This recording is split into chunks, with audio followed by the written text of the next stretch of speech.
gouvernance, ressources naturelles, agriculture et élevage, droits humains, cohésion sociale, corruption, sécurité, devoir de redevabilité. Bonsoir, mesdames et messieurs. Au départ, le foncier rural devrait assurer un bien-être aux populations burkinabèses, majoritairement rurales. Mais aujourd'hui, les problématiques de ce secteur sont si nombreuses: conflits d'usage et accaparement des terres, lourdeur administrative, incertitude des droits fonciers, pression démographique et morcellement des terres, dégradation des sols, autant de mots qui minent le foncier rural au Burkina Faso. Votre rendez-vous télé coproduit par la télévision BF1 et le studio Yafa de la Fondation Hirondelle se penche sur la question. Et comme il est de coutume, ce soir, je suis en compagnie de Astrid Nikiema. Bonsoir Astrid. Bonsoir Abdourazak Traoré. Mesdames, Messieurs, l'état des lieux, la législation, l'initiative de la Commission épiscopale Justice et Paix et des pistes de solutionnement, autant de questions qui seront abordées. Et pour en parler, nous recevons sur ce plateau Seydou Zidouemba. Il est technicien supérieur d'agriculture, expert foncier au ministère burkinabé en charge d'agriculture. Jean-Baptiste Yanogo, chargé de projet à la Commission épiscopale Justice et Paix Burkina, et maître Fako Bruno Ouattara. Il est avocat spécialisé sur le foncier rural. Et sans oublier notre public composé de membres des cellules de veille citoyenne, CJP de Wayuria, Sapui et Saba. Bonsoir à tous et bienvenue. Bonsoir. Une fois de plus, bonsoir à tous et soyez les bienvenus. Vous êtes donc au rendez-vous mensuel dans le cadre du programme Faso Veille. Et comme annoncé, nous parlons évidemment de foncier rural avec nos invités. Et mesdames et messieurs, vous connaissez le principe de l'émission. Un sondage est toujours réalisé avec notre partenaire Viamo sur le 3, 2, 1. Quels sont les résultats aujourd'hui, Astrid? Razak, il faut dire qu'au total, 2000 auditeurs ont répondu à notre questionnaire en français, Mouré et Dioula. C'est un panel composé à 65,1% d'hommes et 34,9% de femmes dans les 13 régions du Burkina. Plus de la moitié, c'est-à-dire 59% des personnes qui ont souhaité participer au sondage n'ont pas une idée du contenu de la loi portant sur le régime foncier au Burkina Faso, contre à peu près un tiers, c'est-à-dire 29,5% des répondants qui ont une idée sur le contenu de cette loi. À la même question, il faut noter que 11,4% des participants n'ont pas souhaité donner leur avis. Pour l'évaluation de la gestion du contenu portant sur le foncier rural au Burkina Faso, près de la moitié, c'est-à-dire 48,5% des participants à ce sondage, évaluent la gestion foncière du Burkina Faso comme étant significative. 27,2% pensent qu'elle est modérée et 12,3% évaluent cette gestion comme étant faible. 2,4% pensent qu'il n'y a aucune gestion et 9,6% des participants n'ont pas voulu se prononcer sur la question Razaka. Merci Astrid Nikiema pour toutes ces précisions. Je me tourne maintenant vers M. Zidouemba. Je rappelle que vous êtes expert foncier au niveau du ministère de l'Agriculture. Tout de suite, en tant qu'expert, mais aussi agent du ministère de l'Agriculture, ce département donc, qui est en charge de la gestion, on va le dire, du foncier rural, qu'est-ce que ce sondage suscite en vous tout de suite comme commentaire? D'abord, je voulais remercier la télévision BF1, également la commission Justice et Paix, Faso Veille, pour l'honneur que nous avons de discuter de la problématique foncière aujourd'hui. C'est vraiment des faits qui sont justes au regard des pourcentages donnés. C'est une réalité. Ça, je pense que pour avoir été et actuellement toujours un acteur terrain, c'est vraiment la triste réalité qui est là. Mais ce qu'il faut retenir également, C'est des occasions comme ça que nous avons besoin davantage pour vulgariser ces aspects sur le foncier. Voilà, on fait beaucoup de formations, beaucoup de sensibilisation, mais le constat est réel. Mais les occasions que nous avons comme ça pour davantage vulgariser ce que nous faisons est vraiment apprécié. Donc, ça, RAS par rapport au chiffre qui est donné. C'est tout de même une loi qui est votée depuis 2009, on va le dire. Très bien, c'est exact. Depuis 2009, hein, mais je vous assure que c'est le MCA qui nous a lancé, le foncier rural.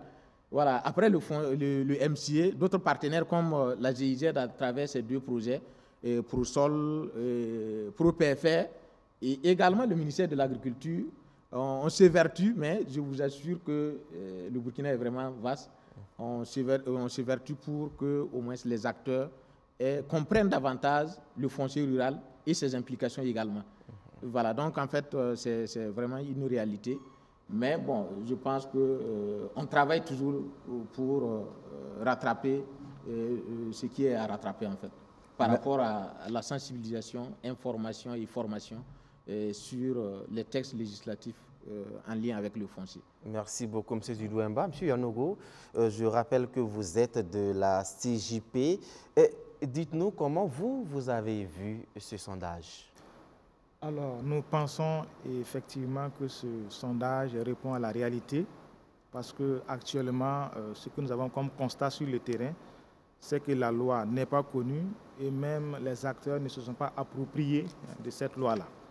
Voilà. Par exemple, la loi prévoit que les présidents des commissions de conciliation foncière villageoise soient des chefs de terre dans chaque village et les chefs de terre ignorent que cette loi prévoit une place pour eux dans les villages.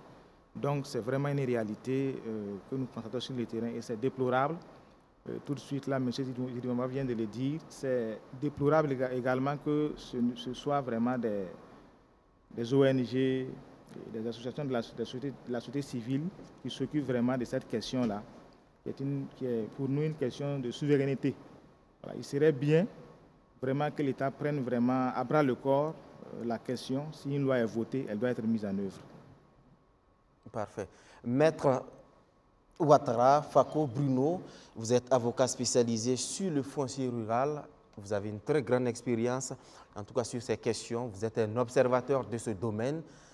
Quel est le regard que vous portez justement sur toutes ces questions? Merci d'abord de nous avoir invités. Et merci à tout le public. Il faut dire, au-delà de la loi sur le foncier rural, il y a une grosse question qui est posée, qui est l'utilisation de la loi par n'importe quel citoyen. Ce mécanisme est très peu développé en ce sens que quand on vote une loi, il y a des étapes de l'application de la loi. À savoir, on a la loi, on a les décrets, on a les arrêtés d'application, on a les imprimés que j'ai amenés ici. Et après les imprimés, ce que j'appelle l'achèvement normatif, on a la structuration institutionnelle qui va des directions centrales jusqu'au niveau du département et au niveau de la commune. Et après cela, il faut une politique d'information, de formation et d'assistance aux citoyens pour l'opérationnalisation de la loi. Et cela nécessite un budget. Les structures que nous mettons en place, il faut les équiper, il faut les former, il faut définir leurs compétences territoriales et cela nécessite beaucoup d'argent. Et vous allez remarquer que beaucoup de lois, y compris la loi sur le foncier rural, sont votées sans budget. La politique d'information, de formation, d'assistance aux citoyens n'est pas très bien structurée. On passe par exemple à la télé pour informer. Mais on ne dit pas exactement quelle est la démarche administrative, quelle est la composition du dossier. Et il faut le dire dans la langue de chacun et l'articuler avec nos us et coutumes. Le langage juridique administratif n'est pas toujours compris. Quand vous parlez d'APFR à un paysan, il n'a jamais entendu l'APFR. Bon, bref, voilà un peu ce que je peux dire par rapport à la pratique judiciaire. Le problème est que cette loi, je l'évoquais tout de suite avec M. Didouamba, elle est adoptée depuis 2009. C'est plus de 15 ans. Pour un État, pour une nation, pour une question aussi centrale, est-ce que ce n'est pas quelque peu abusé? Bon, je vais vous répondre sur une autre loi. Le Code des personnes et de la famille a été adopté en 90. On n'a pas encore le quatrième registre des actes divers.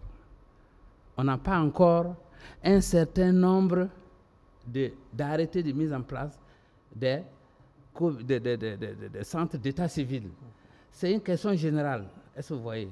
Et on a même, dans les recherches, j'ai même trouvé des textes sur le foncier rural, exactement, qui datent de 1950, qui sont restés inachevés.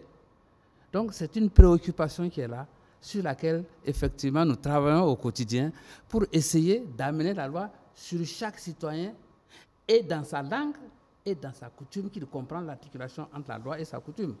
Donc c'est un débat qui a été lancé aujourd'hui et je crois que tout le monde travaille là-dessus.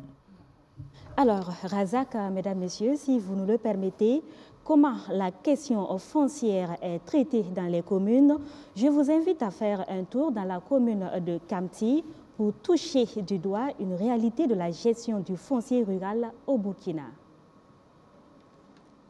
En se référant à la loi, la gestion au niveau local, il y a d'abord le service foncier qui est créé.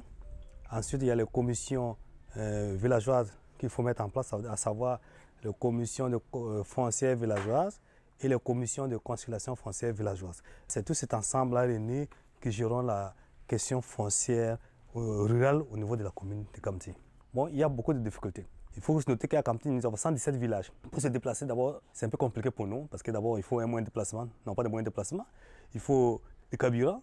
Tout ça, ça cause autant de problèmes pour nous. Souvent, même quand les dossiers arrivent ici, vous voyez que les dossiers sont incomplets. Il faut encore cesser à trier, interpeller la commission foncière villageoise pour qu'ils voient les intéressés, pour qu'ils nous envoient les pièces qui sont incomplètes. Et là encore, c'est du temps qu'il faut prendre, c'est difficile. Et les dossiers que nous traitons, une fois qu'arrivé au niveau des RDPF, recevoir des domaines de la publicité foncière, bon, là aussi, ça prend du temps. Et pire encore, quand ça arrive au cadastre, ça prend énormément de temps. Par exemple, je disais, nous avons des dossiers au cadastre pour avoir les identifiants depuis janvier jusqu'à là, n'ont pas reçu les réponses. C'est pour dire qu'on a passé presque toute l'année sans délivrer. En termes de politique, il faut dire que, comme je l'ai dit, nous sommes obligés vraiment de recourir vraiment aux partenaires techniques et financiers. Il y a également le volet soutien au service foncier rural. On essaie tant bien que mal de les accompagner, malgré la modestie des moyens du budget communal, à ce qu'ils puissent en tout cas sortir, aussi faire des sensibilisations, des communications sur tout ce qui est foncier, notamment en s'appuyant sur la loi 034, la réforme agraire et foncière. Donc tout ça nous permet quand même de pouvoir mieux gérer toute cette politique foncière-là. Aussi, quand même, on a des rencontres permanentes, voilà, de gestion de tout ce qui est cas de conflit foncier avec les CRV, mais également avec le service foncier rural. On est en train de plaider aussi pour le renouvellement ou le recyclage vraiment de nos instances de gestion foncière locale. Il faut reconnaître que la commission justice et paix, ici, en son intervention ici, a pu d'abord élaborer des chartes, c'est-à-dire des espaces sacrés. Ils ont pu élaborer des chartes pour pouvoir les sécuriser, pour empêcher qu'on puisse les dégrader. Et en dehors de ça, la justice et paix accompagne les personnes désireuses d'avoir des attestations de possession foncière à les acquérir. Donc, ils les accompagnent financièrement et techniquement pour pouvoir avoir des APFR. Et là, sensibilise les autres à pouvoir le faire pour qu'il y ait un vivre ensemble harmonieux. Présentement, j'ai fait de mon mieux pour essayer de sécuriser la terre, même si de nos jours, je ne détiens pas la PFR. Mon conseil à donner à la population de ma commune, en tout cas, je les invite tous à faire un effort pour sécuriser le lopin de terre qui sont à leur possession. Car de nos jours, celui qui n'a pas le titre du foncier en sa possession, c'est comme il n'a rien, il ne possède absolument rien. Donc c'est mon conseil le plus cher, le plus ardent. Voici donc ce cas concret dans la commune de Kamti. Monsieur Zidouamba, on a tous écouté les défis sont visiblement nombreux, des dossiers qui traînent pendant des mois, des fonds qui sont insuffisants pour mettre en œuvre un certain nombre d'initiatives qui sont presque nécessaires dans la chaîne. J'ai envie de poser cette question simple. Oui. Qu'est-ce qui ne va pas? Merci. Maître disait tout de suite là que ça coûte beaucoup d'argent. C'est une réalité. Et nous avons fait une étude au sein de la Direction générale du foncier, de la formation et de l'organisation du monde rural. Un CFV coûte 700 000 francs. C'est quoi un CFP déjà? On va être beaucoup pédagogique. C'est la commission foncière villageoise. Et une CCFV, une commission foncière, une commission de conciliation foncière villageoise coûte 700 000 francs. Nous avons combien de CFV, CCFV? Nous avons combien de villages au Burkina? Vous voyez déjà la réalité qui est là. Bon, oui, c'est ce que j'ai suivi ici, c'est vraiment la réalité des faits comme ça.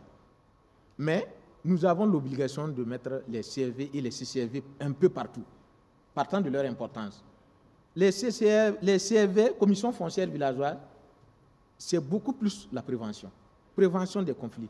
Aider les acteurs à avoir des APFR, attestations de possession foncière. C'est également protéger les ressources naturelles.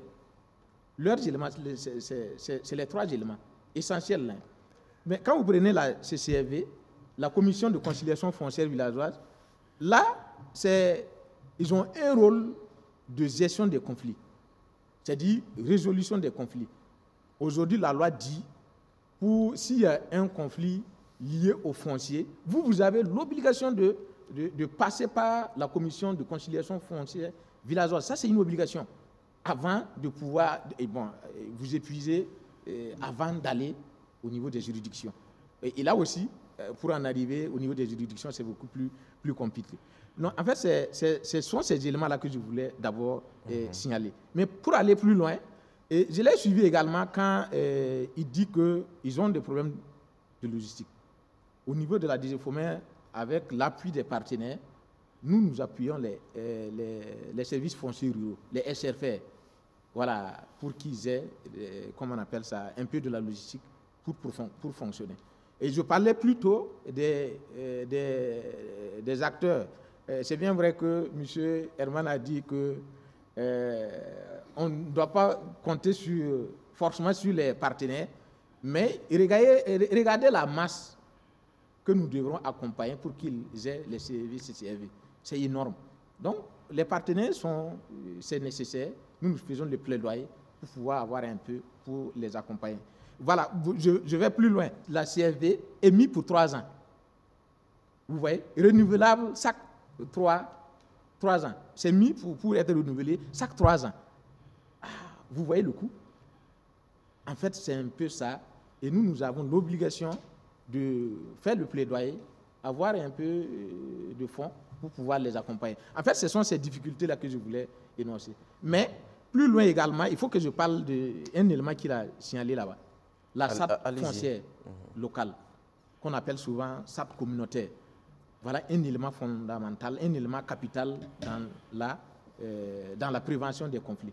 Parce qu'il s'agit ici de réglementer l'utilisation des ressources naturelles. Voilà. Donc, vous voyez. Donc, cet élément-là, je suis content d'entendre qu'en tout cas, ils mettent ces SAP-là dans ces différents villages. Voilà. Donc, en fait, pour dire que c'est un peu maousse, on a besoin des partenaires pour nous accompagner, sinon ce n'est vraiment pas évident. Nous pouvons comprendre la difficulté à ce niveau quand on prend de façon générale. Mais pour des cas où les dossiers traînent dans le bureau, est-ce qu'au niveau des mécanismes étatiques, il n'est pas prévu peut-être des garde-fous pour éviter qu'on en soit là? Et très bien. En fait, ici, effectivement, il y a une procédure pour pouvoir avoir ton acte foncier. Voilà, il y a une procédure. Et cette procédure, ça part d'abord du demandeur qui part déposer au niveau de la CFV. Et la CFV se charge maintenant de traiter. Mais il y a un élément qu'on appelle état navette. Voilà. Dans un premier temps, quand ils constituent le dossier, ils envoient ça au service technique qui apprécie, agriculture, élevage, environnement, qui apprécie et qui ramène.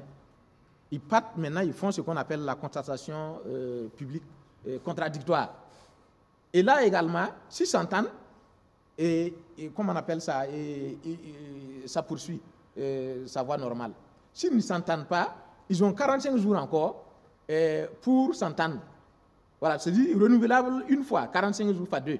Voilà, s'ils ne se sont pas compris, là, obligatoirement, le plus diligent amène, comment on appelle ça, en fait, il faut trouver un mécanisme pour faciliter ça. En fait, je voulais parler de la CCRV. Plus loin, et quand ils arrivent à s'entendre sur comment on appelle ça, et le PV est élaboré, en fait, ils envoient ça également au niveau de la RDPF. Ça également, c'est un État. RDPF, c'est quoi déjà? Comme on a recevait des domaines et de la publicité foncière. Voilà, ça, ils font leur observation, ils donnent leur avis, avant que ça ne revienne encore au niveau de la CCRV, au niveau de comment on appelle ça, service foncier rural. Vous voyez, en fait, c'est un peu ça. Voilà, l'État n'avait peu duré, c'est un peu cet élément. Mais l'autre élément, c'est de demander aux acteurs de suivre. Voilà, si tu donnes ton dossier et que tu ne suis pas, ça va être très difficile. Ça, c'est ça aussi la réalité de nos parents dans les campagnes. On donne le dossier, mais on ne suit pas. Voilà, donc nous insistons pour que les gens suivent leur dossier. Si c'est suivi, le délai serait respecté. Si tout le monde fait son travail, en principe, on n'a pas besoin de suivre les dossiers. Ah oui, ça devrait couler de souche. Oui, d'accord. D'accord. Monsieur Jean-Baptiste Yanogo, on note également une disparité des frais recouvrés par les agents de cadastre et des impôts. À titre d'exemple, à FADA, par exemple, à titre d'exemple, le coût du cadastre est de 30 000 francs CFA à Sapui, c'est bien ça, contre 10 000 francs à Wayugia et Kamti, et même 5 000 francs à FADA. Et le coût du domaine est de 28 000 francs à Sapui, contre 5 000 francs à Kamti et 0 francs à Wayugia et FADA. Qu'est-ce qui explique cette disparité? Alors, nous-mêmes, nous voudrions bien comprendre ce qui explique cette disparité.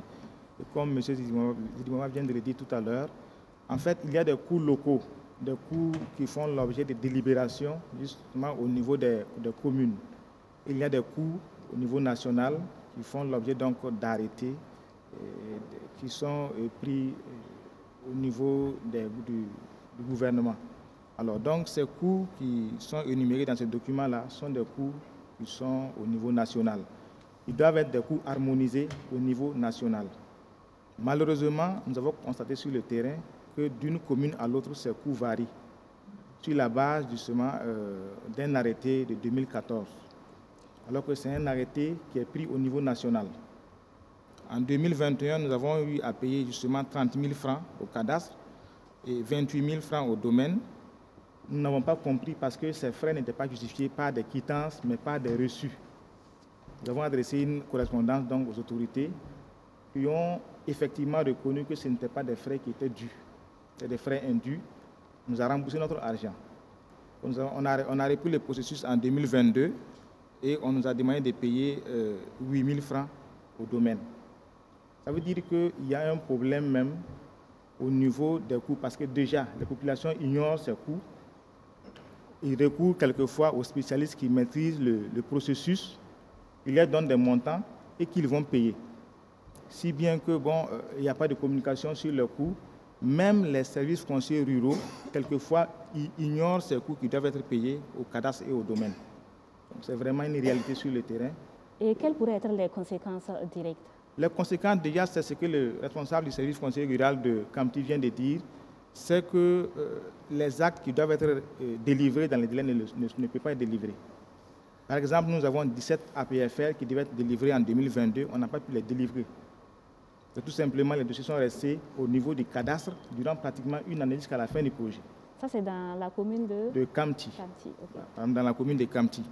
Et justement, si le dossier est bloqué ainsi, ça veut dire qu'il n'y a pas de sécurisation. Quand il n'y a pas de sécurisation, c'est source de conflit.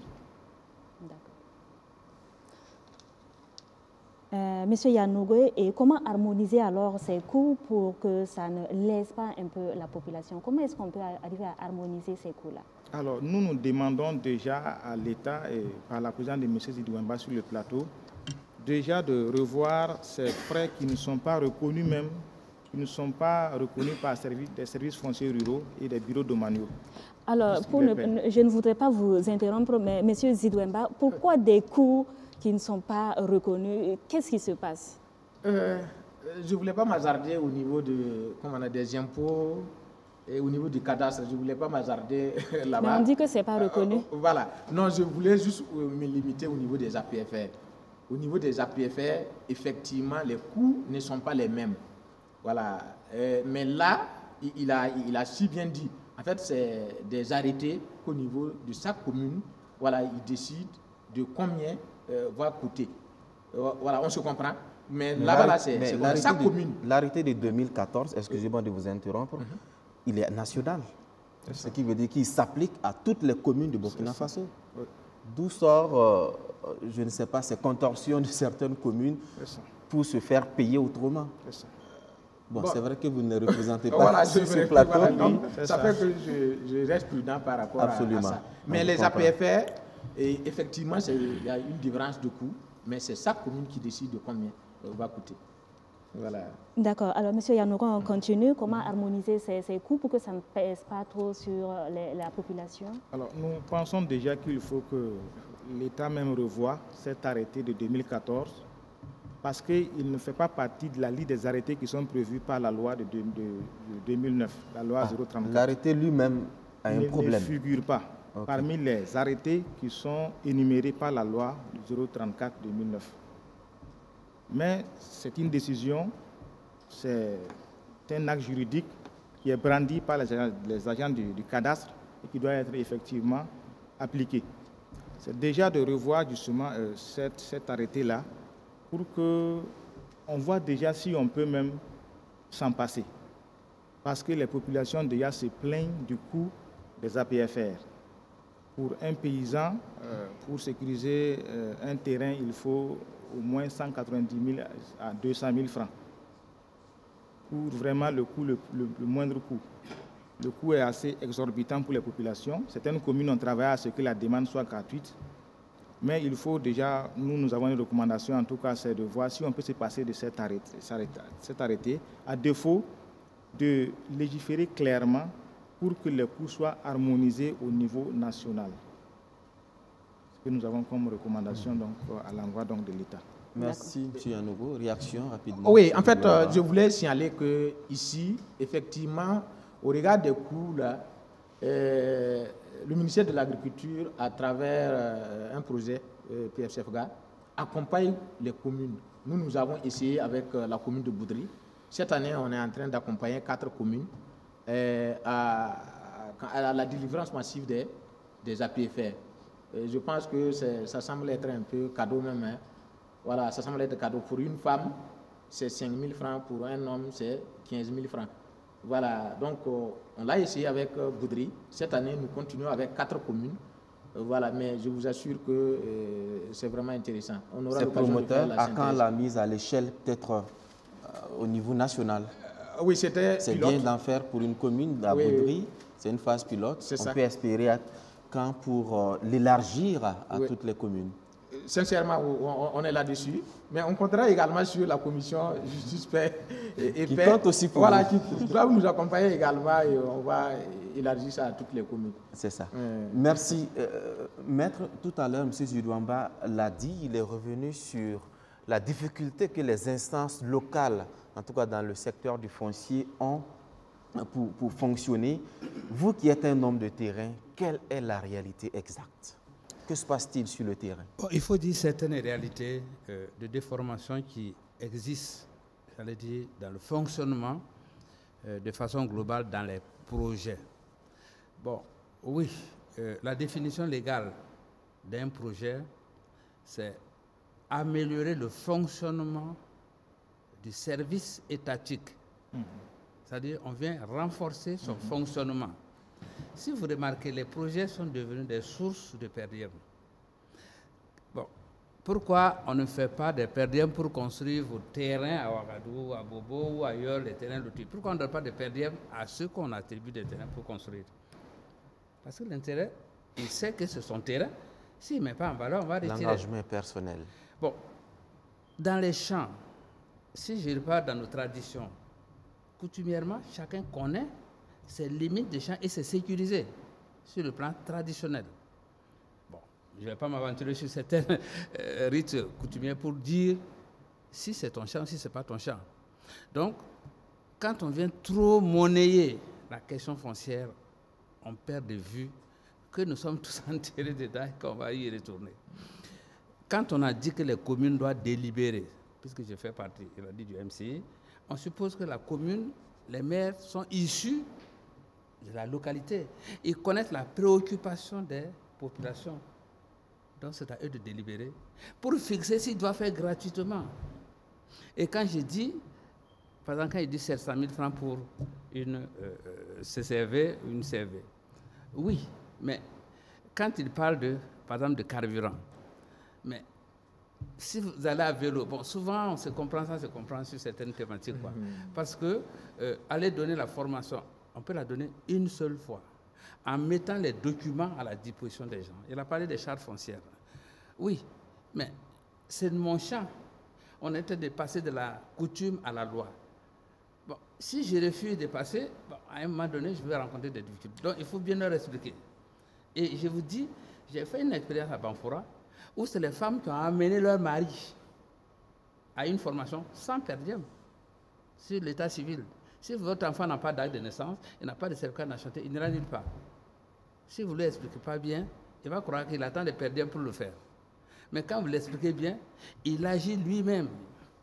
Donc il y a une question de monnayage qui est en train de déformer certains principes de développement. C'est ce qui explique peut-être le coût assez élevé du fonctionnement de certaines instances locales, selon vous. Mais les maires savent que les populations, ils sont issus, les conseillers et autres, ils sont issus de la population. Ils connaissent quelle est... Ça, c'est quand ils étaient élus, hein? Parce que maintenant, là, on a des délégations spéciales, des hauts commissaires qui sont nommés en Conseil des ministres, qui se retrouvent être responsables de communes. Là, la donne change un peu. Oui, mais ça ne change pas les populations. Absolument, elles sont toujours là. Ils ont leurs préoccupations qui restent les mêmes. Et quand on parle, par exemple, en termes d'harmonisation, les hauts commissaires, c'est eux qui contrôlent les communes. Ça veut dire que le haut commissaire contrôle l'activité des communes. S'il y a un dysfonctionnement, c'est au haut commissaire de corriger. Donc, bon, quelque part, quand on dit des dossiers traînent, la loi dit, quand vous déposez un dossier devant l'administration, si 2 mois, ce n'est pas traité, c'est considéré comme rejeté. C'est vrai que je ne suis pas d'accord avec cette assertion, mais c'est pourquoi j'ai parlé d'assistance administrative aux citoyens. Comprenez que nous partons de la coutume pour aller vers la loi. Si donc, pour vous, il faut beaucoup de pédagogie, beaucoup de séances de sensibilisation. Non, d'information. Parce que la sensibilisation seule ne suffit pas. Ne suffit pas. Informer, sensibiliser. Former. Former. Le nerf de la guerre semble être l'argent. Le nerf de la guerre, qui est l'argent, semble faire défaut. Et pour faire bouger la machine, le foncier rural, M. Zidouemba, est-il le parent pauvre du ministère de l'Agriculture? Non, je ne dirais pas non. Parce qu'au niveau du ministère de l'Agriculture, si vous suivez l'actualité aujourd'hui, vous comprendrez que ce n'est pas seulement le foncier rural. Mais je vous avoue que depuis qu'on a lancé l'offensive, là, beaucoup est fait pour sécuriser nos terres. Je vais prendre l'exemple. C'est bien vrai que, comment on appelle ça, la dotation ou l'accompagnement à la sécurisation, à l'obtention des APFR, là, c'est depuis l'année dernière qu'on a commencé. Mais cette année, vous allez vous rendre compte que les grandes plaines sont actuellement d'être immatriculées. Voilà, c'est pour éviter effectivement ces conflits-là. Voilà, et en plus du fait que je parlais de la subvention. Mais il y a aussi les partenaires. Ça, j'insiste. Parce que les partenaires font plus que l'État, en fait.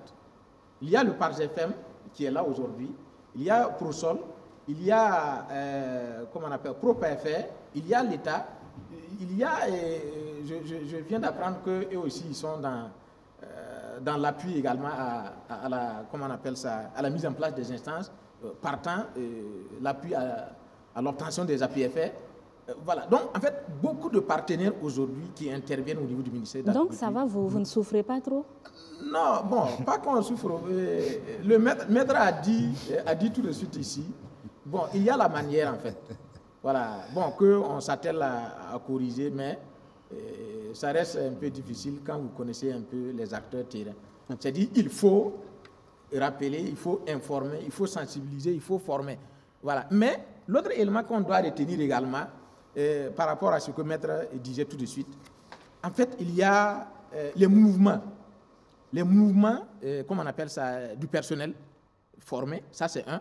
Il y a également le renouvellement. Si vous renouvelez une essence, il faut obligatoirement les former. Donc, en fait, c'est un peu ça la difficulté. Bon, l'argent, pour le moment, ce n'est pas suffisant, mais de toutes les manières, là, on compte sur... Mais est-ce qu'il n'est pas temps, pour m'inspirer de ce que Maître Ouattara disait, est-ce qu'il n'est pas temps peut-être de relire ces mécanismes-là? Si on se rend compte que le fonctionnement d'une instance est si coûteuse et si budgétivore, mais le chef de l'État a coutume d'insister sur l'endogénéité. Il faut trouver des mécanismes endogènes. Est-ce que c'est impossible aujourd'hui d'aller vers là? Oui, la formation a pour objectif d'abord de permettre aux acteurs terrain, les services techniques, de pouvoir, comment on appelle ça, dupliquer. Voilà, ça c'est un. Le deuxième élément, c'est qu'avec les difficultés qu'on rencontre, il y a des mécanismes qui se créent en fait. Je vais prendre l'exemple de la charte foncière, locale. Avant, c'était les consultants qui élaboraient. On a eu un partenaire qui nous a accompagnés, et je parle de ProPFR, qui nous a accompagnés. C'est les acteurs eux-mêmes qui élaborent la charte foncière locale. Voilà. À des coûts de millions, aujourd'hui, le coût est tellement réduit. Ce sont ces systèmes-là, nous sommes en train d'aller vers ce système-là. C'est-à-dire les acteurs locaux vont faire le travail. Voilà. Et selon ce que nous revient, c'est assez légitime, justement. Oui, bon, c'est ça, oui. Parce que les acteurs terrains sont assez impliqués. Là, je me tourne maintenant vers M. Yanogo. Est-ce que c'est véritablement là qu'il faut aller? Consulter les responsables locaux, les exploitants fonciers ruraux, les chefs coutumiers et autres pour justement réviser ces mécanismes? Là, je suis en parfaite harmonie avec M. Zidouemba. Nous avons élaboré à la commission justice et paix 7 chartes foncières locales. Et sur les chartes foncières locales, il y a une charte qui a été élaborée par un consultant. La difficulté avec les consultants, ils sont assez coûteux. Et les chartes qui sont élaborées, justement, ne répondent pas aux besoins des populations parce que c'est des chartes qui sont des modèles bien élaborés juridiquement, mais qui ne répondent pas aux besoins des populations. Alors que les chartes élaborées avec la concertation des services techniques déconcentrés, les populations se retrouvent mieux dans ces chartes locales-là. Et c'est moins coûteux parce que tout est fait sur place. Donc, nous sommes vraiment en parfaite harmonie avec lui. Et même par rapport au CCRV, 700 000 francs, je ne dis pas que c'est beaucoup, mais la loi également, c'est l'État qui l'a votée. C'est une loi vraiment du Burkina Faso. Ça veut dire que si on a voté la loi, on sait qu'une CCRV coûte 700 000 francs. Une CRV coûte 700 000 francs. Il faut mettre les moyens pour qu'on puisse les mettre en place.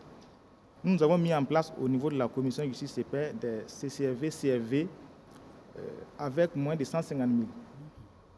Avec moins de 150 000 francs, ça veut dire que simplement au niveau de la collectivité, il faut que le maire travaille avec les populations, les villageois pour les mobiliser.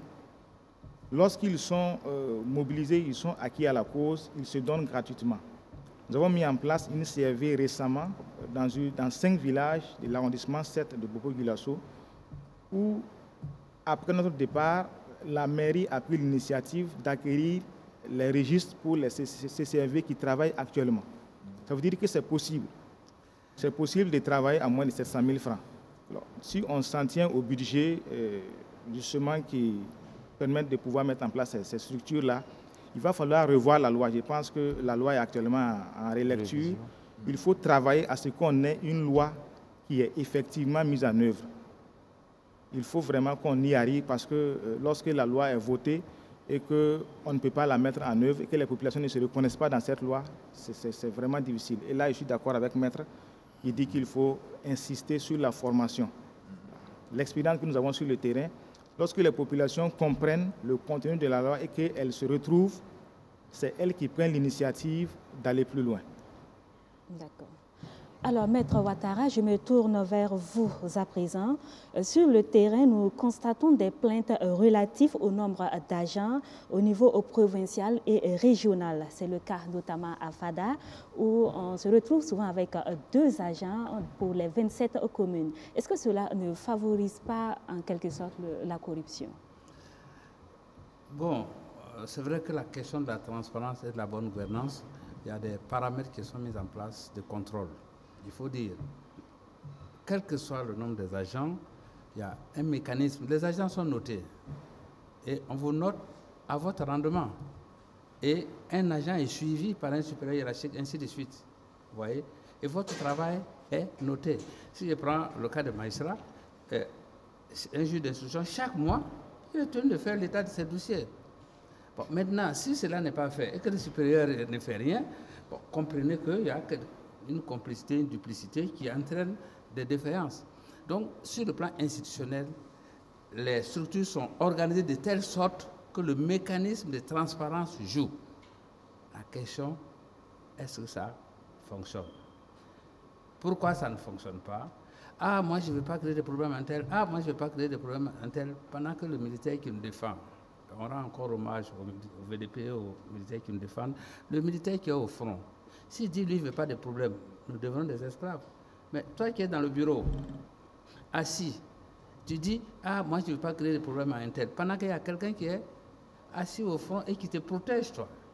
Bon, voilà un peu ce dysfonctionnement qui font que, quelle que soit la situation, chacun doit s'assumer et faire son travail comme s'il était au front. C'est ça la réalité. Mais malheureusement, beaucoup de défaillances sont constatées à ce niveau-là. Faire son travail comme il se doit. M. Zidouemba, est-ce que cet état d'esprit anime l'ensemble des départements qui interviennent dans la chaîne? C'est vrai que c'est le ministère de l'Agriculture qui tient le lead, on va le dire, sur ces questions foncières, mais c'est assez pluridisciplinaire. Il y a le ministère des Finances qui interviennent, les collectivités territoriales, il y a d'autres départements, vous avez parlé du ministère de l'Environnement. Est-ce que le tandem avec tous ces acteurs se passe toujours bien? Oui, et ça se passe bien en fait. Mais seulement il y a un élément qu'il faut relever. Même nous travaillons aussi avec le ministère de l'administration territoriale dans le cadre de la mise en place des CRV, CCRV.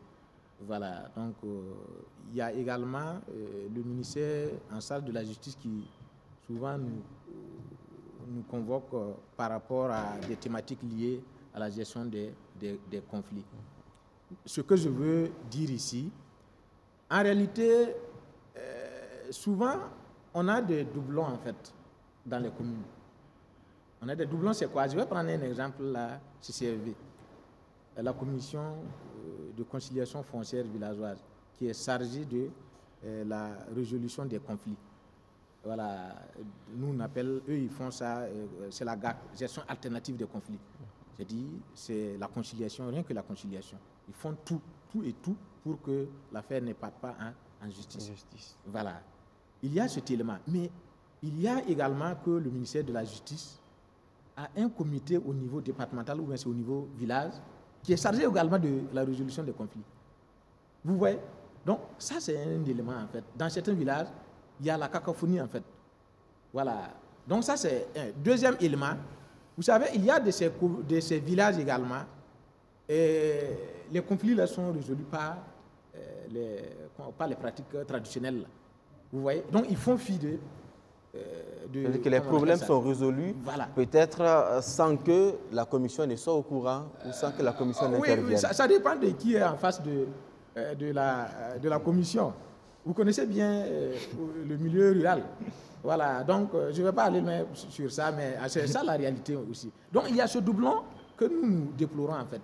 Bon, on pourra peut-être trouver, les ministères pourront en tout cas s'asseoir, voilà, pour voir cet élément. Mais maintenant, par rapport à la DGI, bon, je vais parler du ministère en charge des finances, environnement et autres. Je pense que nous communiquons assez.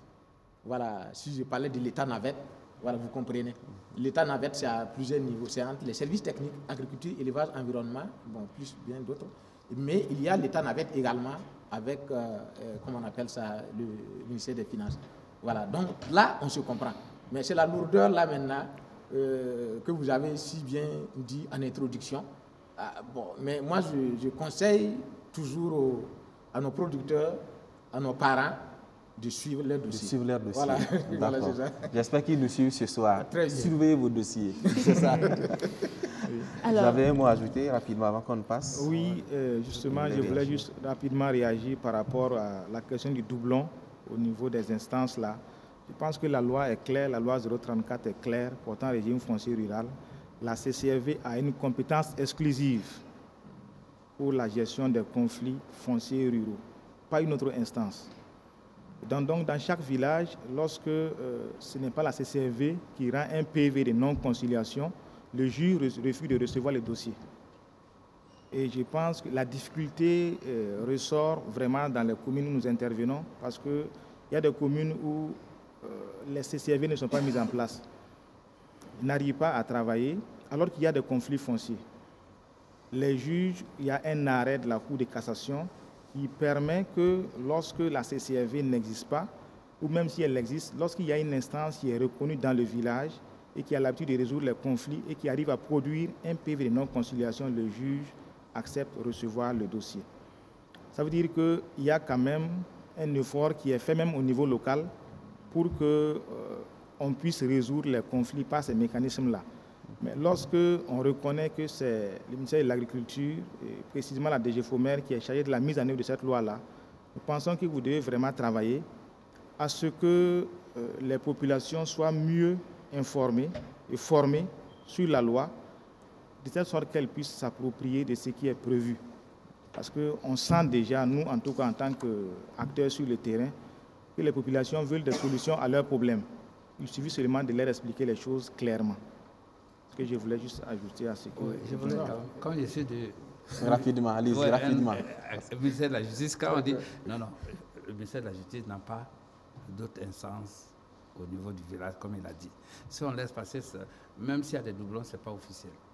Maintenant, les instances locales, ce n'est pas le ministère de la Justice qui met les instances locales en place. Il y a le tribunal départemental, mais qui ne traite pas des questions foncières. Voilà. Enfin, à un niveau donné. Donc ça, il faut le dire. Mais j'en interviens. D'accord, très bien. Je dois me parler des pratiques sur le terrain. Allez-y. Non, bon, en fait, je voulais juste revenir sur quand je parle du doublon, en fait.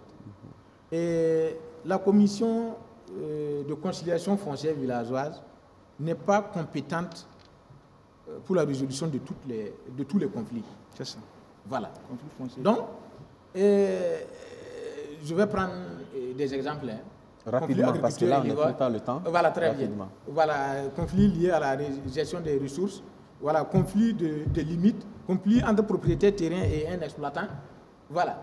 Mais par exemple, quand vous prenez un exemple, un truc lié à la pollution de l'eau, non, le CCRV ne se jette pas dedans. Mais en fait, oui, on peut ne pas, comment on appelle ça, vous pouvez ne pas voir ça de cette manière, mais nous avons des informations où il y a le CCRV, il y a également, comment on appelle ça, un comité qui est chargé de la résolution des conflits dans les villages.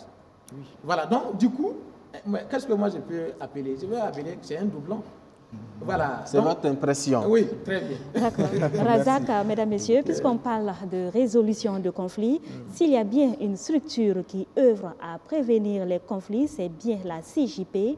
Je vous invite donc à aller à la découverte de la commission épiscopale et de son action pour une gestion apaisée du foncier rural. La commission épiscopale Justice et Paix existe depuis 2003. De par la volonté des évêques qui ont voulu mettre en place une structure en charge de la cohésion sociale, de la paix, des droits humains, les évêques ont voulu en faire leur instrument pour apporter leur contribution dans les domaines de la paix, de la cohésion sociale et des droits humains. Alors les objectifs, c'est, comme je viens de le dire, c'est apporter donc la contribution de l'Église à beaucoup plus de paix, instaurer la paix là où elle n'existe pas, la renforcer là où elle existe déjà, préserver les conflits, travailler à ce qu'il y ait beaucoup plus de cohésion pour faire, n'est-ce pas, de nos différences, n'est-ce pas, une richesse. Voilà, et puis défendre les droits humains, surtout les droits des plus faibles. Donc il y a un choix préférentiel pour les personnes vulnérables, pour les personnes qui sont faibles, les marginalisées, les laissées pour compte. Alors en termes d'approche, je dirais que nous partons de la parole de Dieu, des Saintes Écritures. C'est vraiment la base de notre action, puisque c'est de là que nous tirons la lumière pour mener nos actions. En plus, la parole de Dieu, nous avons la doctrine sociale de l'Église. C'est toute la pensée qui a été déployée tout au long de l'histoire de l'Église et qui a trait avec donc la vie sociopolitique et économique. Voilà, c'est aussi sur cette base-là. Et puis nous avons les enseignements des papes, des évêques, et sans oublier bien sûr les différentes lois de nos pays qui sont des instruments aussi qui nous permettent donc de travailler pour atteindre nos objectifs. Subsidiairement, nous apportons ce que nous aussi nous pouvons apporter pour accompagner l'État donc dans sa mission régalienne qui prend en compte tous ces aspects-là. Dans le cadre du programme Faso Veille porté par le laboratoire Citoyenneté, la Commission épiscopale Justice et Paix, CJP Burkina, s'occupe du volet cohésion sociale et réconciliation nationale sous l'angle du foncier. Et dans ce cadre-là que nous mettons en œuvre notre programme dénommé Contribution des OSC et des médias au suivi citoyen des politiques foncières au Burkina Faso. Le projet intervient dans 3 communes, à savoir la commune de Kamti, région du sud-ouest, la commune de Wayugia, région du nord, et la commune de Fada Gourma, la région de l'est. En effet, nous avons mis en place des cellules de veille citoyenne au niveau des 3 communes d'intervention du projet. Et ces cellules de veille citoyenne sont composées de 8 membres chacune. Ces cellules de veille citoyenne sont également chargées de collecter un certain nombre d'informations sur le foncier, des informations comme l'état des conflits, la situation des conflits fonciers, la sécurisation des terres, la transaction des terres. À mi-parcours de la mise en œuvre du projet, nous sommes vraiment satisfaits des résultats déjà engrangés et nous comptons bien poursuivre nos actions dans les 3 communes d'intervention. Et ces actions vont consister notamment à organiser des émissions pédagogiques, à organiser également des émissions interactives. Cette émission aura pour particularité de permettre aux citoyens de pouvoir interagir avec les autorités communales ou les autorités en charge du foncier qui seront invitées sur le plateau. Nous allons aussi poursuivre avec l'organisation des journées de redevabilité et également continuer avec nos actions de plaidoyer. Monsieur Jean-Baptiste Yanogo, nous venons de suivre vos actions.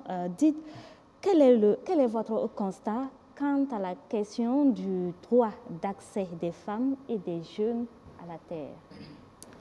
Alors, il faut dire que cette question est assez sensible, même si la loi a résolu la question. Justement, il y a des localités où nous intervenons, où il est dit coutumièrement que la femme ne doit pas parler de la terre. Donc, à toute activité qui est organisée, les femmes ne sont pas là. Les femmes ne sont pas là. Et nous avons mis en place une cellule de veille citoyenne à Koudrou dans le cadre d'un projet.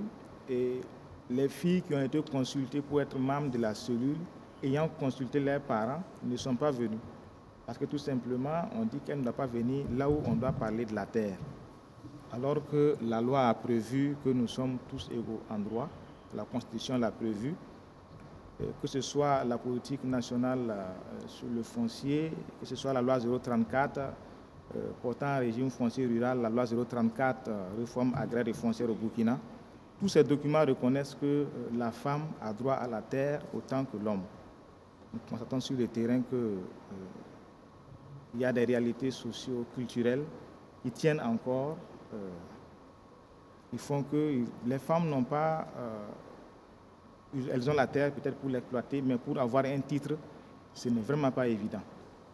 Ce n'est pas évident. Nous avons eu une expérience quand même à Sapui, où durant 3 années, après les sensibilisations, à Sapui et à Kamti, nous avons pu permettre à quelques femmes d'avoir des APFR dans ces localités-là, parce que les chefs coutumiers ont reconnu que la femme est vraiment une actrice réelle de développement au niveau local et qu'en ayant une terre, elle peut contribuer justement parce que la PFR permet d'avoir des prêts, permet donc à la femme de pouvoir développer donc son activité. Vous voyez ce qu'on a comme constat donc sur le terrain par rapport aux droits des femmes, au droit d'accès des femmes à la terre.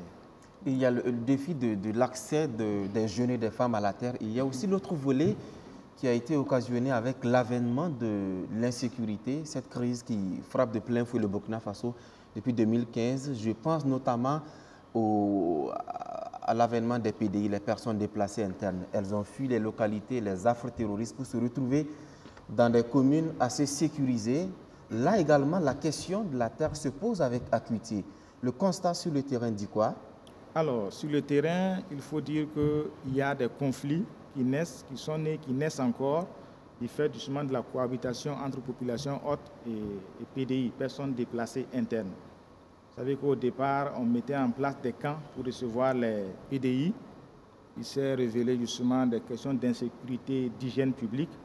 Et à Fada, où nous intervenons, les autorités ont décidé de ne pas mettre en place des camps.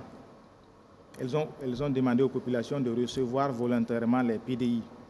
Alors, la difficulté à ce niveau, c'est que les PDI sont venus prendre d'assaut la ville. Quelquefois, c'est des maisons inachevées qui sont occupées par ces PDI, des terrains nus où les personnes déplacées internes sont obligées de mettre en place des huttes pour pouvoir s'abriter. Alors, je pense aussi que ce qu'on a comme constat sur le terrain, particulièrement à Fada, c'est l'accompagnement justement des structures pour que les PDI soient vraiment bien installés. Il s'est avéré que les populations hautes se plaignent parce que les PDI sont nantis, puisqu'elles ont la terre, elles sont accompagnées. Cela a créé beaucoup de conflits. Il faut le dire que même au niveau de la scolarisation, avec l'accompagnement donc des PDI, dans la ville de Fada, par exemple, il y a des établissements qui ont fait de la surenchère au niveau des frais scolaires, ce qui joue sur les populations hautes qui sont sur place. C'est la même chose au niveau des frais dans les centres de santé privés, pour dire qu'il faut vraiment que les autorités prennent vraiment à bras le corps ce problème-là, ne laissent pas seulement les structures, les OSC, la société civile agir, comme Maître l'a dit. La société civile agit à titre subsidiaire. Et pour des questions vraiment qui sont sous de conflits, nous pensons que l'État doit s'impliquer davantage pour expliquer effectivement aux populations que le vivre ensemble est important et également éviter les injustices qui naissent justement de l'accueil des PDI. Vous faites si bien de le dire parce qu'on constate également que ces questions passionnent le public sur la toile. On parle même tantôt d'appel à la haine. Qu'en est-il? Notre partenaire Faso Cheikh, plateforme burkinabé de fact-checking, nous en dit plus. On voit tout à l'heure et on revient. Les conflits fonciers ruraux donnent souvent lieu dans notre pays à des messages qui peuvent être assimilés à des discours de haine, des messages plus ou moins violents. Même s'il n'y a pas de définition universelle de la notion de discours de haine, on peut retenir avec les Nations Unies qu'il s'agit de tout type de communication, orale ou écrite, ou de comportement constituant une atteinte ou utilisant un langage péjoratif ou discriminatoire à l'égard d'une personne ou d'un groupe en raison de leur identité. En d'autres termes, de l'appartenance religieuse, de l'origine ethnique, de la nationalité, de la race, de la couleur de la peau, de l'ascendance du genre ou d'autres facteurs constitutifs de l'identité. Et ce type de communication est observé en amont comme en aval de certains drames que notre pays a connus dans le domaine du foncier rural. Il est difficile, il faut le reconnaître, d'établir un lien de causalité directe entre des messages de haine clairement identifiés comme tels et des conflits qui en auraient découlé directement. Par contre, avec quelques recherches, Faso Cheikh a réussi à retrouver, à la suite de conflits fonciers rapportés par la presse ou par de simples utilisateurs des réseaux sociaux, des réactions qui pourraient être constitutives de discours de haine tels que définis précédemment. Parfois, c'est fait de façon subtile, ou dans la plaisanterie pour masquer justement le discours de haine. C'est l'exemple en 2018, juillet 2018, sur un article rapportant un conflit foncier à Arbolé dans le Passoré, où 2 personnes ont perdu la vie et 8 autres blessés. et où un internaute a écrit ceci: le bilan est très maigre, prochainement il faudra plus de morts, trop de moussis maintenant. Attention, l'auteur du commentaire évoque la parenté à plaisanterie entre Samo et Mossé pour justifier sa réaction, mais c'est un message qui pourrait être sujet à interprétation compte tenu particulièrement de l'audience presque infinie de l'Internet et particulièrement de Facebook. Et de tels propos peuvent donc créer des différends basés sur l'ethnie. Sur une autre publication concernant un autre litige autour d'un terrain agricole, cette fois-ci entre des populations de Sitiena et Djongolo dans la Komoé en juin 2019, un utilisateur a écrit ceci: quelqu'un venu d'ailleurs veut s'approprier ce qui ne lui appartient pas. Pourquoi devrais-je accepter de devenir étranger chez moi? Il essaie ainsi de justifier un drame en indexant comme coupables ceux qu'il considère comme étrangers. Un autre commentateur insinue que ces conflits sont du fait des riches qui s'accapareraient les terres donc pour les louer ensuite aux enfants des propriétaires terriens. Des terroristes, tout simplement. C'est ce qu'écrit un autre internaute sur une autre publication faisant cas d'un conflit familial autour de la terre à Bogandé fin octobre 2023, terminé malheureusement dans le sang. Hélas, des messages de ce type, on en rencontre souvent. Ils sont nombreux sur la toile et peuvent créer malheureusement de nombreux conflits, de nouveaux conflits ou exacerber même des conflits existants. Jusqu'ici au Burkina, il n'y a pas de loi spécifique à ces discours de haine, mais plusieurs instruments légaux existent qui condamnent ces discours de haine, à commencer par la Constitution qui bannit toute forme de discrimination basée sur l'identité. Et le Code pénal précise à ses articles 322 et suivants les peines encourues qui peuvent aller jusqu'à 10 ans de prison et 5 millions de francs CFA d'amende. N'oubliez pas, et on termine avec ceci, FassoCheck est toujours disponible sur son numéro WhatsApp. Si vous avez des informations que vous souhaitez vérifier, vous pouvez les soumettre au numéro 68 69 41 07. Retour sur ce plateau et c'est l'heure de donner la parole à notre public, composé ce soir essentiellement de membres de cellules de veille citoyenne de la Commission épiscopale Justice et Paix Burkina. Je rappelle que vous venez de Waïgouya, Sapui et Saba. Bonsoir à tous, une fois de plus. Alors, la parole est à vous. On commence par ma droite. Est-ce que quelqu'un a une réaction, une analyse, une interpellation? En tout cas, le micro est ouvert. Moi, je me nomme Romaric Marie-Kéné Bado. Je voudrais interpeller l'expert du ministère de l'Agriculture ici présent par rapport à 2-3 inquiétudes. La première inquiétude, c'est par rapport au coût de la mise en place des différentes structures au niveau des villages. Mais 700 000, deux fois, c'est beaucoup élevé. Il faudrait qu'au niveau du ministère, il trouve des mécanismes afin de pouvoir rendre opérationnelles ces structures. Bon, 700 000, c'est vraiment beaucoup. Et si ces structures doivent fonctionner, avec quoi vont-elles fonctionner? Voilà, là, c'est ma première préoccupation.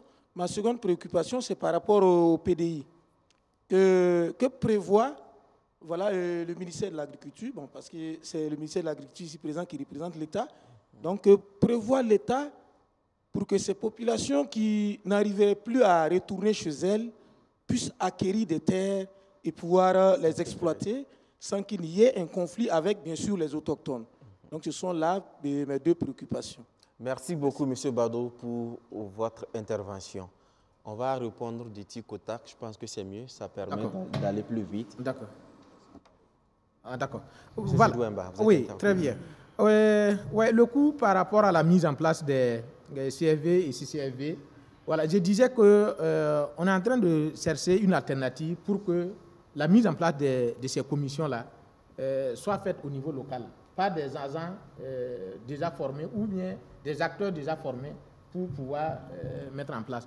Parce qu'en fait, oui, il y a la mise en place, mais le renouvellement pose problème. Parce que chaque 3 ans, c'est vite arrivé en fait. Voilà, donc il faudrait une structure locale qui serait chargée de mettre en place. Donc nous travaillons pour ça. Et que faire pour les PDI? Oui, il a dit avec quoi? Avec quoi? Bon, c'est l'alternative là qui nous permet de résoudre ce problème-là. Au niveau local, ça serait moins de coûts. Voilà. Mais maintenant, les PDI, là, le ministère vraiment a déjà beaucoup fait. C'est-à-dire, dans les zones où les PDI viennent et qu'il y a aménagement, une bonne proportion est réservée à ces PDI. Voilà, ça, je vais prendre l'exemple de Bagré, je vais prendre l'exemple de Banzon, je vais prendre l'exemple de, comment on appelle ça, Dourou. Dourou qui est là, c'est bien vrai que c'est un aménagement, mais déjà, c'est prévu une bonne proportion pour ces PDI. Il y a d'autres zones où les PDI sont plus en affluence. Oui, en fait, oui, nous, on fait ce qu'on appelle la négociation foncière. Okay. C'est-à-dire, je prends l'exemple de Boulsa, où le ministère de l'Agriculture fait ce qu'on appelle la négociation foncière pour permettre à ces PDI-là d'exploiter. Voilà, mais au-delà de ça, il y a ce qu'on appelle même des contrats, en fait. Okay. Des contrats pour les permettre d'exploiter. Et bon, après, le propriétaire terrien reste toujours propriétaire terrien. Merci, M. Zidouemba. Voilà. D'autres réactions à ma droite? Allez-y, vous présentez et puis vous posez votre question ou partez pour votre intervention. Ok, je suis Parabelem Koulari, je suis du CVC Ouaïga. J'ai une question à l'endroit de M. Zidouemba, c'est par rapport au suivi des dossiers. Je ne sais pas, est-ce qu'il y a une disposition légale qui oblige le citoyen à suivre son dossier ou bien c'est lui ses conseils en tant que expert dans le milieu, parce que cette question de suivi de dossier, puisque nos CVC travaillent en étroite collaboration avec les services domaniaux des mairies, ils disent également que les dossiers traînent beaucoup au niveau des services techniques. Et souvent, ils sont obligés de dire aux citoyens d'aller voir. Et quand ils aillent pour voir, on demande souvent des frais dont eux n'ont pas connaissance. Par exemple, les frais de traitement de dossier. Je pense qu'ils utilisent bien le terme. Voilà, donc ils disent qu'on réclame souvent des frais de traitement de dossier. Et pourtant, si vous demandez les conditions pour avoir une APFR au niveau des services de la mairie, ça n'y est pas, ça n'y figure pas. Et pourtant, devant, on demande aux citoyens des frais de traitement de dossier. Donc moi, je me dis, si on peut, comme on dit que la loi est en relecture, s'il peut prendre ça en compte, pour qu'il y ait une porte d'entrée du dossier et une porte de sortie, là, le demandeur se contente de déposer à la porte d'entrée et attendre son dossier à la porte de sortie pour éviter les contacts, parce que c'est de là viennent les raquettes qu'on observe souvent. Aussi, on voit que sur les APFR, il y a les relevés cadastrales, là, bon, on ne met pas ça. Ça veut dire, ils appellent ça référence cadastrale. Donc, ça veut dire qu'on ne met pas ça sur les APFR. Pourtant, souvent, le service domanial de la mairie même demande. Mais quand les avis des techniciens reviennent, on n'associe pas ça. Je ne sais pas s'il y a une disposition qui interdit à ce qu'on mette ça. Parce que si c'est mon terrain, s'il y a quand même toutes ces références là-dessus, bon, ça convainc plutôt plus mon interlocuteur quand il prend mon dossier. Il peut taper sur Internet, savoir mon terrain est vers où, ainsi de suite. Mais on refuse de donner ces informations, par exemple. Je vais savoir, est-ce que cela est lié à une disposition légale qui interdit ça, ou bien c'est laissé à l'appréciation de l'agent qui décide de mettre ou de ne pas mettre. Merci. Merci beaucoup, M. Parbelguem, pour votre intervention. M. Zidouemba, oui. Alors, suivre son dossier, est-ce un conseil de l'expert Zidouemba ou une disposition légale? Oui, ça fait rire quand même. Non, en fait, oui. Oui, en fait, c'est un conseil. Bon, il n'y a pas de disposition légale qui dit de suivre. Voilà, mais bon, quand tu as ici ton dossier traîne, mais il faut aller à la source quand même pour voir à quel niveau se trouve mon dossier. Voilà, ça c'est un conseil. Voilà, il ne faut pas t'asseoir à attendre. Voilà, mais en fait, c'est... bon, ça c'est... Je parle en tant qu'homme de terrain aussi. Hein. Voilà, il y a une réalité aussi. C'est dit, vous savez, le producteur, l'agent qui est assis au bureau, il a combien de personnes qui doivent appeler pour dire, venez, ton dossier est prêt? Combien? Donc, quand on regarde sur cette base, il n'y a pas l'argent pour ça, pour ces appels-là. Voilà. Donc, c'est un élément, je caricature un peu pour que vous voyez ce que ça vaut, quoi. Voilà. Donc, il faut aider l'argent là. faut aider l'agent en allant vers ton dossier. C'est là que les petits pots de vin se glissent. Ah non, mais bon, si tu as 1000 personnes... Allez-y pour la deuxième question. D'accord. Relevé cadastral, bon, ça, je vous avoue que je ne suis pas informé par rapport à cette réalité-là. D'accord. Voilà. Donc, il y a... Monsieur Maître Ouattara, oui, il y a une petite précision que je voulais donner, allez-y, que le Premier ministère avait donné en son temps, lors de l'atelier de 29, tout de suite là. Ça veut dire, en ce qui concerne, par exemple, les PDI, bon, il faut faire attention. Pour délivrer des APFR à certains API, à certains PDI. Voilà. Ils avaient mis la précaution parce que l'intérêt, c'est quand même que les gens retournent là où on les a chassés. Ça, c'est parce qu'on a vu effectivement des PDI qui ont eu APFR, qui ont essayé de vendre. Voilà. Par rapport au suivi des dossiers, il y a une loi qui impose à chaque service de laisser à la porte la procédure. Elle date de 98, c'est un décret qui impose au service qu'avant d'entrer à service, tu devrais avoir à l'entrée la procédure de traitement de ton dossier, le cours, la composition du dossier, et si tu ne comprends pas, on devrait se traduire à sa langue. Ça date de 98, je n'ai jamais vu ça en œuvre. C'est sûr que les agents eux-mêmes n'ont pas connaissance de ce texte. Allez-y. Merci bien. Je suis Bambara Roch Germain, membre CVC de la commune de Samba. J'ai deux questions pour M. Zidouemba. Premièrement, je souhaite savoir, dans la pratique, quelle est la nature de collaboration entre la DGFOMER et les services fonciers ruraux. Deuxièmement, dans nos activités, on constate surtout dans les villages qu'il y a des espaces qui ne sont pas sécurisés, notamment des écoles, des CSPS, et cela au su, en fait, des collectivités territoriales. Donc, du coup, j'ai envie de savoir qui est responsable de la sécurisation de ces espaces. Merci. Merci beaucoup, M. Bambara, pour votre intervention. Allez-y, M. Zidouemba, pour les réponses. Très bien. En fait, dans la nature de collaboration entre les SFR et la DGFOMER, bon, c'est vraiment les formations. Hein. Les formations. Nous formons les SFR, services fonciers ruraux, pour qu'ils puissent délivrer comme il se doit comment on appelle ça, les actes fonciers. C'est beaucoup plus la formation. Voilà, donc si nous avons besoin de données en lien avec les APFR et autres, voilà, c'est à eux, nous repartons pour qu'ils nous transmettent les données c'est cette relation de formation. Mais c'est avec la mairie. Voilà, en fait, c'est la mairie. Nous appuyons. Voilà, donc le SFR étant un élément de la mairie, voilà, il bénéficie de tout ce qu'on a fait comme accompagnement à la mairie. Voilà, je veux dire également les formations, mais également, ils sont dotés en logistique. À certains niveaux, on a construit des bâtiments pour eux. Et comment on appelle ça, l'immobilier, en tout cas, on a fait assez pour eux. En tout cas, c'est notre relation. La deuxième question. La deuxième question. Oui, les espaces. Les espaces. Bon, en réalité, je vais prendre un exemple sur nous. Au niveau du ministère de l'Agriculture, on a demandé à ce qu'on recense tous les domaines du ministère de l'Agriculture, c'est-à-dire les infrastructures ou en tout cas les domaines du ministère de l'Agriculture. Nous les avons recensés et après ça, qui doit sécuriser? Ce n'est pas nous.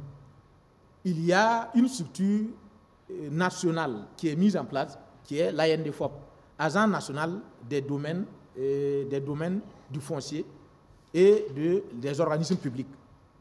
C'est cette agence-là qui est chargée d'immatriculer. Mais c'est à vous d'aller vers cette agence. Voilà. Donc, nous sommes partis vers l'agence. On a commencé par Bobo Dioulasso. Tous nos infrastructures et domaines de Bobo, en fait, on en a commencé pour étendre ça. Oui, de la même manière, vous aussi, si vous voulez sécuriser votre école, immatriculer votre école, votre CSPS ou tout autre domaine, allez-y vers l'ANDFOP. L'ANDFOP est là pour ça. Merci beaucoup, M. Zidouemba. S'il n'y a pas d'autres questions, allez, la dernière question. Allez-y, monsieur, vous présentez, vous posez votre question. Moi, c'est Nebila Émile Bado. Je fus un ancien agent du ministère de l'Agriculture. Je fus même chef SPFOMER, mais vraiment, j'ai été un peu édifié par les gens de Kamti, ce qu'ils ont dit, et je retrouve que c'est une vraie réalité. Et j'étais au SP Fomer, il faut dire qu'il manque beaucoup d'argent pour le suivi du foncier. J'étais pratiquement seul pour toute une province. Alors là, il faut que le ministère revoie à ce niveau pour qu'il y ait quand même beaucoup d'argent. Sinon, la loi elle ne pourra jamais être fonctionnelle. Également, ce que j'ai ajouté, c'est la gestion des structures locales sur le foncier, les CV, les CCFB. On les met en place, mais il n'y a pas de suivi et d'accompagnement. On peut les mettre 3 ans durant, aucun agent va passer là-bas. Aucun agent ne passera pour voir est-ce que les CV fonctionnent et que les CV fonctionnent. Cela n'a jamais été fait. Donc, j'attire leur attention là-dessus. Il ne s'agit pas de mettre pour mettre, il faut mettre, suivre et accompagner pour que vraiment ils puissent jouer leur rôle. Merci. Merci beaucoup, M. Bado. Ça, c'est juste un avis. Oui, c'est un apport, mais je voulais juste dire qu'en réalité, ces instances-là, en fait, ils n'ont pas un budget comme ça. Ils fonctionnent sur la base du budget du ministère comment on appelle ça, de la mairie, en fait. Voilà, c'est la mairie qui est chargée de les accompagner. Voilà, comme le CVD, en fait. Vous savez, ils n'ont pas de budget. Voilà, donc, mais maintenant, bon, l'État, mettre en place et venir encore sur, c'est d'abord la commune. Voilà, et après maintenant, l'État. Je vais prendre des exemples, en fait. Il y a des communes qui ont écrit à la DGFOMEN, Direction Générale du Foncier, de la Formation, de l'Organisation du monde rural, pour demander un appui financier, un appui technique. Voilà, donc ça vient, quand ils viennent, nous on dit non, il n'y a pas de problème. Voilà, à la limite de nos moyens, on les accompagne. Voilà, mais c'est avant tout la mairie. Merci beaucoup, M. Zidouamba. À ma gauche maintenant, y a-t-il des réactions? Madame. Moi, c'est Tibiem Zongo. Je suis membre de la cellule de veille citoyenne sur le foncier Samba. J'aimerais revenir sur l'accès des femmes à la terre. C'est un plaidoyer que je lance à l'endroit du gouvernement ce soir. La loi n'est pas connue par bon nombre de citoyens et par ricochet, les femmes surtout. Donc, moi, je plaide à ce que vous élaborez des mécanismes, des politiques et des actions concrètes pour que les femmes soient au parfum de leurs droits fonciers. Ça peut être des sensibilisations, des formations pour l'acquisition même des APFR. Voilà. Il y a des femmes qui peuvent avoir un lopin de terre, mais elles ne savent pas à quelle structure je vais m'adresser pour avoir mon APFR. Je pense que les sensibilisations peuvent se faire au niveau local avec peu de moyens. Et ça va contribuer vraiment à l'épanouissement économique des femmes. Puisque aujourd'hui, pour développer les commerces, les femmes ont besoin de ressources financières. Et pour s'adresser aux institutions financières, on demande souvent des titres fonciers. Ben, les femmes n'en ont pas. Elles font comment? C'est bien vrai que l'État a des mécanismes qui financent les femmes sans garantie, mais vu la forte demande, ça ne peut pas couvrir toutes les femmes. Donc nous allons proposer en tout cas des actions concrètes au niveau des communes, des communautés qui n'ont pas en tout cas d'obstacles socioculturels de faire cette sensibilisation. Mais il y a des communes aussi où il y a des obstacles socioculturels. Là-bas, il n'y a pas à négocier. Ils disent non, la femme, on ne parle pas de terre à la femme. La femme n'a pas droit à la terre. Donc, dans ces contrées, moi, je pense que le gouvernement peut faire des octrois de crédit agricole aux femmes. Donc, ça va leur permettre d'avoir, en tout cas, des terres pour exploiter. Et je pense que petit à petit, avec les sensibilisations, on peut arriver, en tout cas, un jour à se tasser des femmes, en tout cas, à la terre. Merci beaucoup, Madame Zongo, pour votre intervention. Autre réaction? Je voulais juste... Allez-y, si 10 secondes. Très bien. Non, en fait, c'est juste dire que le ministère de l'Agriculture, là, avec le système de la subvention, là, que je parlais, les communes pilotes, là, en fait, c'est pour étendre à beaucoup plus de communes. Voilà. Bon, dire à une femme, donner 5 000 francs pour... je pense que ça, quand même, c'est des facilités. Et plus loin, quand vous prenez presque tous les aménagements, les plaines et autres, il y a une proportion importante pour les femmes et les jeunes. Voilà, donc sur ces deux éléments-là, en tout cas, je pense qu'au finish, voilà, la proportion des femmes qui auront accès, qui auront leur APFR ou autre là, ça serait multiplié par 2, par 3, sinon par 5. Voilà, donc et je vais plus loin. Quand on parle de plaine, là-bas, c'est des beaux. Aujourd'hui, la tendance, là, c'est des beaux. C'est dit, juste quand on te donne un papier qui a la valeur d'un PIH, voilà, qui te permet de faire, tu peux aller prendre un prêt, tu peux aller, en tout cas, tu peux vraiment, comment on appelle ça, prendre un prêt conséquent et réaliser ce que tu veux. Merci, voilà. M. Zudemba. Autre réaction par là? Moi, c'est Kamboulé Florent. C'est par rapport à l'élaboration des lois. Je trouve toujours que la population lambda est toujours étrangère aux lois. On parle des lois et ceux qui sont concernés beaucoup plus par la loi n'est pas au courant de l'élaboration jusqu'à la prise en compte, jusqu'au vote même de la loi. Par exemple, la loi 034 qui a été élaborée, qui a été prise et votée, la population lambda n'est pas au courant de ça. Bon, je vois, donc la mise en application de cette loi va causer problème, ça va coincer. Je reviens un peu par rapport aux espaces publics de l'État. Si on prend par exemple les écoles, les formations sanitaires, vous dites tout de suite que non, il appartient à ces écoles, ou bien il appartient peut-être à ces formations sanitaires-là, d'adresser une demande à quoi encore là, à l'ANDFOP oui, pour sécuriser les domaines. Moi, directeur d'école, ou bien moi, je suis chef ICP, c'est à moi de formuler une demande pour sécuriser un domaine de l'État. Il est vrai que je suis le dernier de la chaîne en termes de responsables pour cela, alors que par an, il y a des fiches statistiques qui sont envoyées au niveau de l'État. Et l'État est au courant du nombre des écoles qu'il a, l'État est au courant du nombre des formations sanitaires. Et en même temps, l'État n'est pas capable de sécuriser ces mêmes domaines. Alors qu'on sait qu'avec la population galopante, ces domaines sont en train d'émietter. Une école, sur les fiches statistiques, dirait par exemple, j'ai 5 hectares, alors qu'en réalité, peut-être c'est 4 hectares. Donc, à l'implantation même des écoles, pourquoi tout ce travail n'a pas été fait? Bon, comme on ne prend pas le temps, je vais m'arrêter là. Merci beaucoup, M. Florent. Non, mais je vais réagir par rapport à ce qu'il dit. Non, l'État est quand même organisé. Hein. Si c'est une école, on a un ministre de l'école, de l'enseignement, c'est lui qui prend en charge ces démarches-là. Bon, sinon, il n'appartient pas aux écoles de faire les demandes pour la circulation des lieux publics. Et de toute façon, le document qui leur est délivré, c'est un document public, ce n'est pas un document privé. Voilà, ça, il faut le dire tout de suite. Hein. Et vous avez totalement raison de dire, il y a un ministre des écoles, il y a un ministre de l'agriculture, il y a un ministre de la justice. L'agent qui est mis en place, il centralise les domaines publics. Donc, ce n'est pas aux écoles. Ça, il faut le dire tout de suite. Hein. Voilà, je tiens quand même à rectifier ça. Voilà, je vais juste ajouter à ce que Maître a dit. Oui, en fait, oui. Si je l'ai dit que l'école, c'est... Bon, peut-être ça a été... Sinon, c'est le ministère. Voilà. Par exemple, nous, c'est le ministère qui a fait ce travail.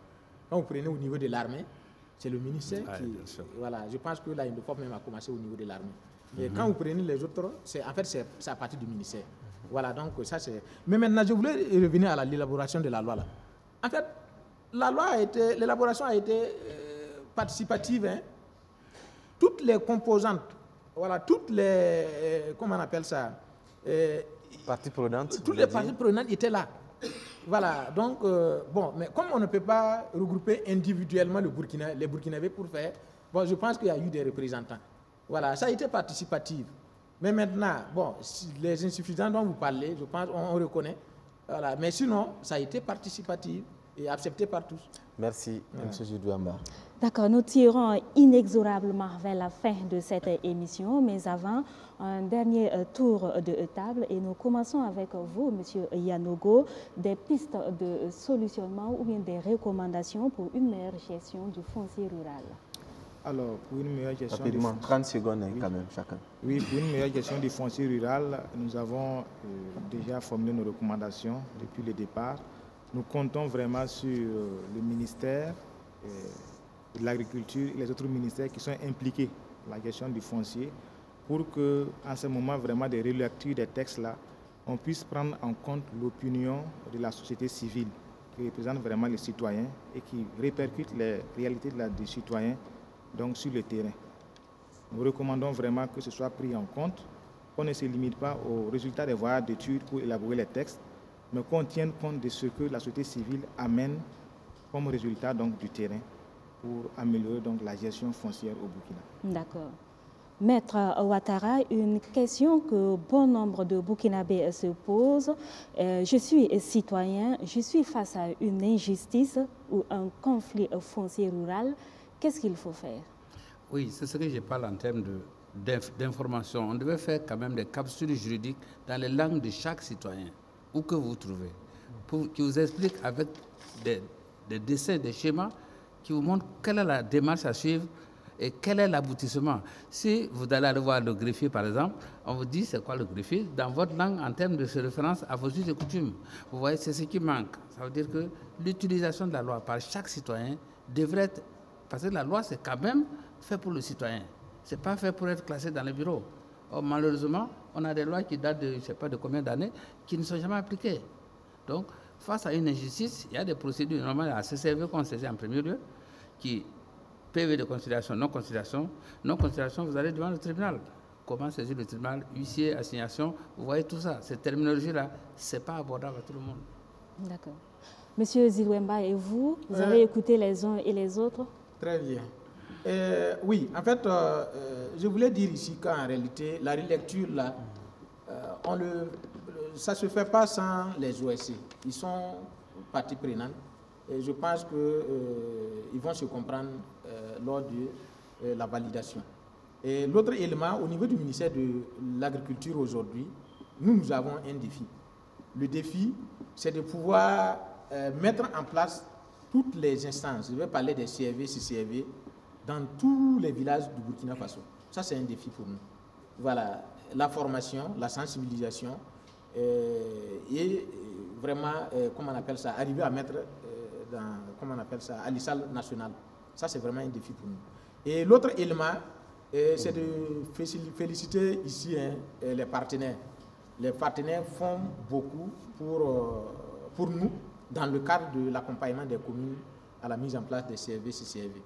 Voilà, donc le processus est un peu long, mais je pense qu'en tout cas, ils acceptent de nous accompagner. C'est le lieu également de demander à la CGP de nous accompagner.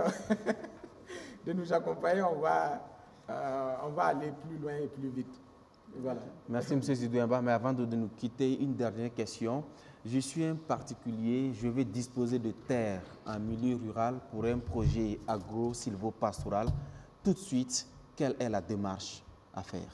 Je veux par exemple des terres, je ne sais pas, à s'appuyer pour mettre en œuvre un projet agro-silvopastoral. Tout de suite, qu'est-ce que je fais?